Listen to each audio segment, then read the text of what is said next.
साथ अखिल भारतीय मालवी वली समाज के राष्ट्रीय अध्यक्ष आचार्य मनोज परमार जी हैं। उनसे कुछ सवाल जवाब करते हैं। आपका चैनल में स्वागत है। नमस्कार। अभी जैसे राम मंदिर का जो उद्घाटन हुआ था, उसमें पूरे मध्य प्रदेश से 36 लोगों को निमंत्रण दिया गया था, उसमें एक आप भी शामिल थे। आप उसको किस तरह देखते हैं? आप ये प्रश्न पूछने में काफ़ी लेट हो गए। राम जन्मभूमि के बाद अब कृष्ण जन्मभूमि की बारी आ गई। अभी मोदी जी गए थे द्वारका जी में, समुद्र के भीतर जाके प्रणाम करके आए द्वारका जी को 300 मीटर अंदर। तो अब तो भगवान श्री कृष्ण की बारी है, मथुरा की बारी है, काशी की बारी है। आप बड़े विलम्ब हो गए, फिर भी मैं आपको बता देना चाहता हूँ कि प्रभु की कृपा भयो सब काजू, जन्म हमार सुफल बाजू। अर्थात परमपिता परमेश्वर श्री राम जी की जिस पर कृपा हो जाए। भाई आध्यात्मिक दृष्टि से तो यही कहूँगा कि भगवान राम की बड़ी कृपा हुई, जिसके कारण मुझे 22 जनवरी को प्राण प्रतिष्ठा समारोह में जो विश्व भर के चुनिंदा लोग वहां पर आए थे, उन चुनिंदा लोगों के बीच में मुझे बैठने का, मोदी जी को सुनने का अवसर मिला और प्रभु श्री राम जी के दर्शन करने का अवसर मिला। वो अकल्पनीय है, अद्भुत है। वह क्षण की व्याख्या मैं शब्दों में नहीं कर सकता। बहुत ही अद्भुत क्षण थे, अकल्पनीय था, एक स्वप्न सा था जो परमपिता परमेश्वर ने साकार किया। उसके लिए तो मैं भगवान को साधुवाद, धन्यवाद बारंबार देता हूँ। इस जीवन के अंतिम क्षणों तक मैं उस अविस्मरणीय पलों को नहीं भुला सकता। अच्छा, ये सब चीज़ होने के बाद में कांग्रेस के राहुल गांधी जी का एक बयान आया था, उसमें कहा गया था कि वहाँ पे कुछ सिलेक्टेड लोगों को ही बुलाया था, कोई दलित वर्ग से, इस टाइप से कुछ आया था उनका बयान। और उसको क्या प्रतिक्रिया है उसके ऊपर? इसमें राहुल गांधी जी की तो क्या बोलेंगे, उनकी जाको प्रभु दारुण दुख देई ताकि मति पहले हर लई। भगवान को जिसको दुख देना होता है उसकी बुद्धि भ्रष्ट कर देता है। चूंकि ये एक ऐसी विचारधारा से बिलोंग करते हैं जिसने हमेशा हमारे समाज को और देश को तोड़ने का काम किया है। कांग्रेस की विचारधारा और कांग्रेस के नेताओं को देखो, परमपिता परमेश्वर के 500 साल का संघर्ष जो हिंदू समाज ने किया, हिंदू समाज की विभिन्न जातियों ने किया, और उस संघर्ष के बाद में ऐसा पवित्र पावन अवसर आया और उसके निमंत्रण पत्र उन्हें बकायदा दिए गए और ऐसे शुभ अवसर को उन्होंने ठुकरा दिया। तो आप समझ सकते कितने मूर्ख हैं, और वो इस जीवन का लाभ ही नहीं ले पाए, उसको भी राजनीतिक दृष्टिकोण से देख रहे हैं। रही बात दलित और वंचित की, तो 60 साल के इनके राज में हमने देखा है कि इन्होंने बाबा साहब अम्बेडकर को भारत रत्न नहीं दिया। भारत रत्न भारतीय जनता पार्टी की सहयोगी सरकार से मिला था। और रही बात, अगर वो आरोप लगाते हैं कि दलित और वंचितों को नहीं बुलाया, तो मैं मनोज परमार बरई समाज का राष्ट्रीय अध्यक्ष होने के नाते मुझे बुलाया था, एक सामान्य भक्त होने के नाते, सामान्य स्वयंसेवक होने के नाते, या अन्यत्र जो खूबियां ईश्वर जाने क्या देखी न्यास ने, जन्मभूमि न्यास के द्वारा मुझे आमंत्रित किया गया था, या भगवान जाने क्या किन विषयों के अंतर्गत जो गाइडलाइन होगी जिसमें मुझे आमंत्रित किया। कुल मिला के मुझे आमंत्रित किया, और मेरे जैसे कई शोषित, वंचित और गरीब तबके के, मजदूर तबके के, और ऐसा नहीं है कि सब हाईफाई थे या बड़े लोग थे, नामचीन थे या पैसे वाले लोग थे या सिलेक्टेड लोग थे। ऐसा नहीं, सिलेक्टेड हो सकते हैं, किंतु सिलेक्टेड में भी जिसकी अध्यात्म में प्रवृत्ति हो, जिसकी राम जी के चरणों में लगन हो, तो ऐसे लोगों को बुलाया गया था। जो उसमें मेरा नाम आया तो मैं तो हर्षोल्लासित हुआ, मेरा परिवार, मेरा समाज गौरवान्वित हुआ।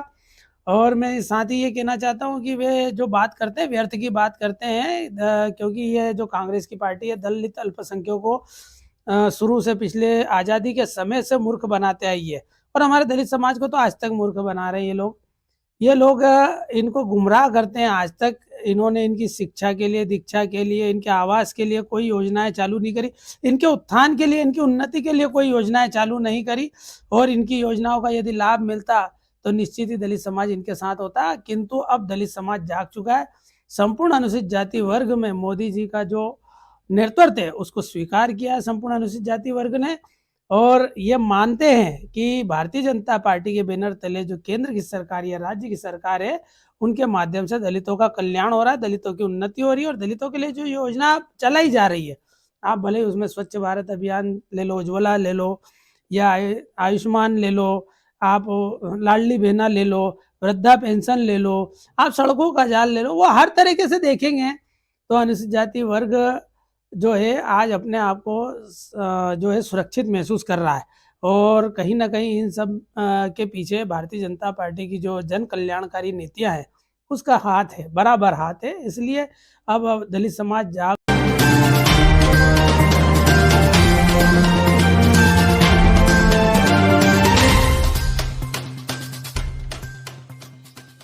पवित्र मन से आया है और मेरे प्रति कुछ रखता है कि भाई मैं इसकी कुछ मदद करूं तो करता है।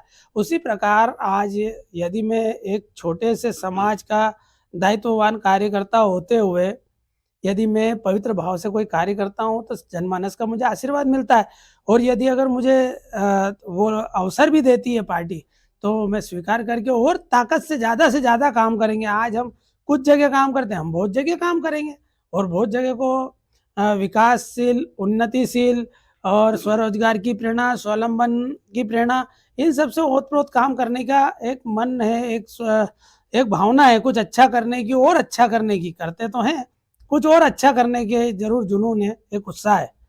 अच्छा, ये भी देखा गया है कि जैसे सर्दियों का सीजन आता है उसमें पूरे क्षेत्र में मनोज परमार की डिमांड बढ़ जाती है। शादियों का क्षेत्र ही नहीं उसका, जैसे वो बारात वगैरह में कुछ रुकावट आती है उसमें आपकी डिमांड बढ़ जाती है। हाँ बिल्कुल ये भी इसमें तो बिल्कुल सच्चाई है, क्योंकि आज भी देखो राक्षस तो भगवान राम जी थे तब भी थे, कृष्ण जी थे तब भी थे, है ना। तो जाहिर सी बात है आज कोई राक्षस होने की कभी नहीं हो गई है। आज भी जहाँ देवता है वहाँ दैत्य है। तो आज हमारे बीच में भी ऐसे कट्टरपंथी, वैमनस्यकारी, घृणित मानसिकता के, गंदी मानसिकता के लोग आज भी मौजूद है जो हमारे अनुसूचित जाति वर्ग को नीच जाति का या छोटी जाति का समझते हैं।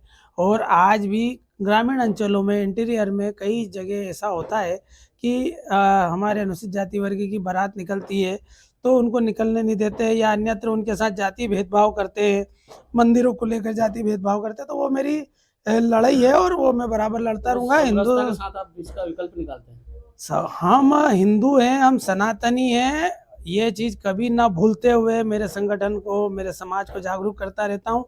वो समय, वो दौर अलग था जब गुलाम भारत में जब ये व्यवस्थाएं थी और इन व्यवस्थाओं के कारण बाबा साहब को धर्म परिवर्तन करना पड़ा। किंतु आज हमारे साथ आरएसएस का जैसा विश्वव्यापी संगठन है, जिन्होंने परम पूजनीय ने कहा, परम पूजनीय मोहन जी भागवत ने कहा कि एक जलाशय, एक देवालय, एक शमशान।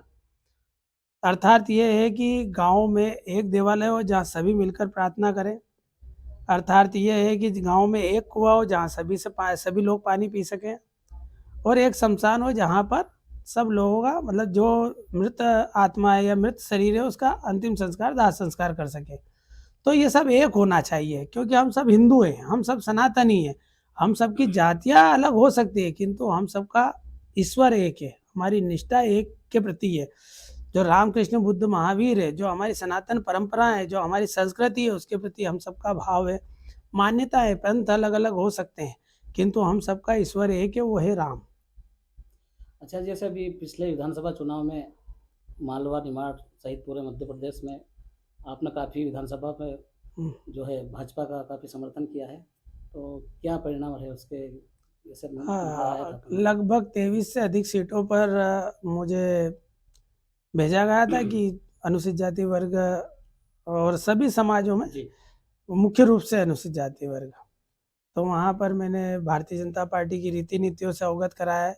मोदी जी के कार्य और केंद्र सरकार के कार्य, अपने प्रदेश सरकार के कार्य और उन योजनाओं के बारे में लगातार मैंने बताया। और सबसे बड़ी बात तो यह है कि इस बार रोचक चुनाव यूं भी था कि क्योंकि फिलिस्तीन वाला युद्ध चल रहा था, यूक्रेन रूस वाला युद्ध चल रहा था, और फिलिस्तीनी और सामने की तरफ से हमास एक आतंकी संगठन है, उसका उनने निर्दोष 1400 से अधिक बच्चों की और महिला पुरुषों की, निर्दोष लोगों की हत्या करी थी। और जब सामने से जो आतंकियों का नाश किया गया, मतलब उन्हें मारा गया, तो उसमें जब 100 से अधिक आतंकी मरे थे तो उनके बारे में वहाँ पर आपके खरगोन में, हमारे मध्य प्रदेश में खरगोन है, खरगोन जिले में उनके लिए शोक सभा रखी गई।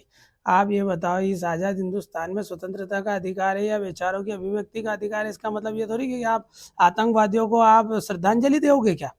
तो ये तो गलत है ना। तो ये कांग्रेस के प्रत्याशी रवि जोशी के द्वारा करा गया। जैसे लश्कर-ए-तैयबा है, जैसे मोहब्बत है, उस जैसे मोहम्मद है, इस तरह का संगठन है हमास संगठन।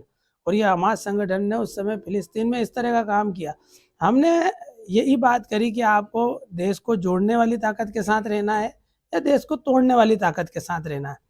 हम माँ भारती को परम वैभव पर ले जाने की बात करते हैं, हम अखंड भारत की कल्पना करते हैं, हम हिंदू राष्ट्र की कल्पना करते हैं। तो आप वास्तव में सत्य के साथ हैं या केवल ये लोग गुमराह कर रहे हैं उनके साथ है, तुष्टीकरण की राजनीति के साथ है, जो हम लोगों में भेद कर रहे हैं, जो हम लोगों में दरारें डाल रहे हैं, जो हम लोगों में जाति विमनस्यता फैला रहे हैं, तो उनके साथ है क्या? जो देश का विभाजन करने जैसी स्थिति में है, उनकी विचार जो है आतंकी संगठनों को समर्थन करके, आज देखो ना बांग्लादेश में क्या स्थिति है। बांग्लादेश में एक संदेश खाली करके क्षेत्र है, वहाँ पर सैकड़ों महिलाओं पर जो अत्याचार हुआ वो कोई को ध्यान ही नहीं आया और ममता बनर्जी ने उन पर कार्रवाई नहीं करने दी। तो क्या हम ऐसे विचारों के साथ में देश की उन्नति की कल्पना कर सकते हैं? क्या ऐसे विचार हमारे यहाँ के आने वाली पीढ़ी को जो है उद्धार कर सकते हैं, या उनकी उन्नति या वैचारिक उन्नति हो सकती है, वैचारिक विकास हो सकता है क्या उनका? नहीं हो सकता है, क्योंकि ये लोग तो सामंतशाही हो गए। मतलब वहाँ का जो मुस्लिम नेता है शेख शहजाद करके, तो वो वहाँ पर जो महिला पसंद आ जाती है उसको बुला लेता है। ऐसा सैकड़ों महिलाओं ने शिकायत की। वहाँ राष्ट्रपति शासन लगना चाहिए बाकी, किंतु लग नहीं रहा है। वहाँ की ममता बनर्जी सरकार ऐसे आरोपियों को खुली मदद करती है। तो क्या हम ऐसी विचारधारा के साथ हो जाए? आपने द केरला स्टोरी देखी, आप देखें वहाँ पर हमारी बहन बेटियों के साथ लव जिहाद जैसे कार्य होते हैं। आप देखें लैंड जिहाद भी है इसमें, लव जिहाद के साथ साथ लैंड जिहाद भी चल रहा है। हम ये चाहते हैं कि हमारे देश पर जन्म लेने वाला, जननी जन्मभूमिश्च स्वर्गादपि गरीयसी, आप इस देश में जन्मे हैं तो इस देश के प्रति, इस देश की माटी के प्रति, इस जन्मभूमि के प्रति वफादार रहो। राष्ट्रवाद की विचारधारा अपने अंतर्करण में लाओ। धर्म अपनी जगह है किंतु देश अपनी जगह है, इसलिए देश से बड़ा कुछ भी नहीं होता है। ये सब भगवान श्री राम जी ने बता दिया। जब भगवान श्री राम लंका विजय के पश्चात में अयोध्या लौट रहे थे तो लक्ष्मण जी ने कहा था ये बात कि स्वर्णमय लंका है। अब ऐसी स्वर्णमय लंका अयोध्या में तो है नहीं, तो ऐसा करते हैं कि हम अपने परिजनों को यहीं बुला लेते हैं, अपन यहीं ठहर जाते हैं। लक्ष्मण जी जब राम जी से ये शब्द बोले तो राम जी ने लक्ष्मण जी से कहा यद्यपि स्वर्णमय लंका न मैं रोचते लक्ष्मणा जननी जन्मभूमिश्च स्वर्गादपि गरीयसी, मतलब ये स्वर्णों से रत्नों से भरी हो सकती है किंतु जननी और जन्मभूमि से बड़ी नहीं है। तो ये भाव आपके अंदर क्यों नहीं है?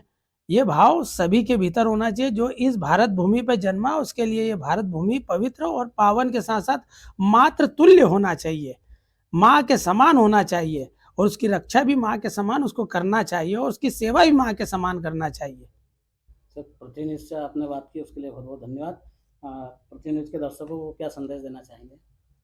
आपको सबसे पहले तो आपको धन्यवाद, और इस चैनल को सुनने वाले, देखने वाले आप सभी को भगवान श्री राम जी का प्राण प्रतिष्ठा समारोह हुआ, और आने वाले समय में भगवान कृष्ण का मथुरा वाला, और आने वाले समय में ज्ञानवापी, जो मस्जिद नाम दे दिया गया था ज्ञानवापी मंदिर को, जहाँ पर भगवान काशी विश्वनाथ विराज रहे हैं, ये आने वाले समय में इन सब चीज़ों का पर्दाफाश भी होगा। और मोदी जी के नेतृत्व में भगवान भोलेनाथ भी ज्ञानवापी मंदिर में वैसे तो विराजित है, हम सब पूजने जाएंगे, जैसे राम जी को पूजने गए वैसे ही मथुरा भी भगवान श्री कृष्ण जी को पूजने जाएंगे। तो आप सबको मेरी ओर से बधाई, शुभकामनाएं अनंत।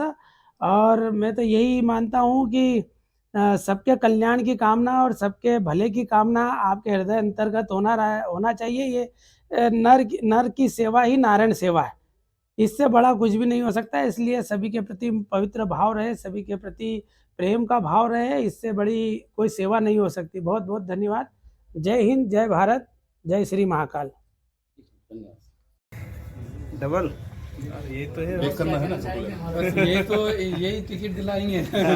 ये लिखने में बात यही टिकट आती है इससे। सर्वे भवन्तु सुखिनः, सर्वे सन्तु निरामया, सर्वे भद्राणि पश्यन्तु मा कश्चित् दुःखं भवेत्। अर्थात सभी के सुखों की कामनाओं में, सभी के कल्याण की कामनाओं में अपना कल्याण हो जाए। इसलिए किसी का बुरा नहीं करें, सबका भला करें, भगवान आपका भला करेगा। बहुत बढ़िया, बहुत बढ़िया।